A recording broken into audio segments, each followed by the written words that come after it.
ఏది అయినా చెయ్యి ఆచి చికెన్ మసాలా. ఆచి చికెన్ మసాలా. వరంగల్ రైతు సంగ్రామ సదస్సులో రాష్ట్ర ప్రభుత్వంపై ఆగ్రహం వ్యక్తం చేశారు బీఆర్ఎస్ వర్కింగ్ ప్రెసిడెంట్ కేటీఆర్. రైతు డిక్లరేషన్ అమలు మొదలు పంటల కొనుగోళ్ల వరకు ప్రభుత్వం అన్నింట్లో ఫెయిల్ అయిందన్నారు. వరంగల్ బీఆర్ఎస్ రైతు సంగ్రామ సదస్సులో 4 తీర్మానాలు చేశారు. తెలంగాణలో చనిపోయిన 1000 మంది రైతులకు ఒక్కో కుటుంబానికి 10 లక్షల పరిహారం చెల్లించాలన్నారు.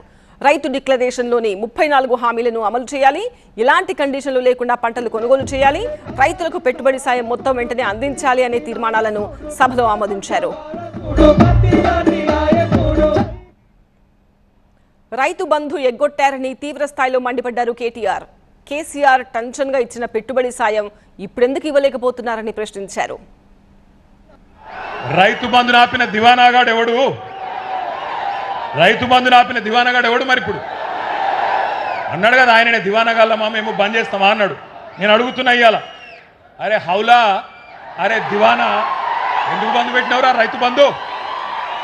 నీ అయ్య సొమ్మ, నీ అబ్బా సొత్తా? మీరు సమాధానం చెప్పాలి.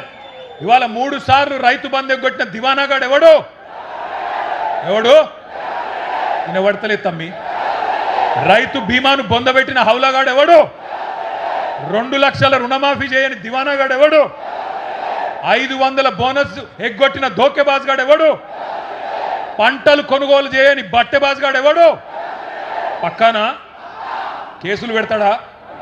కేసులు కాకపోతే వాన అయ్యా ఏం పెట్టుకుంటాడో పెట్టుకోమని దేఖలేంగే.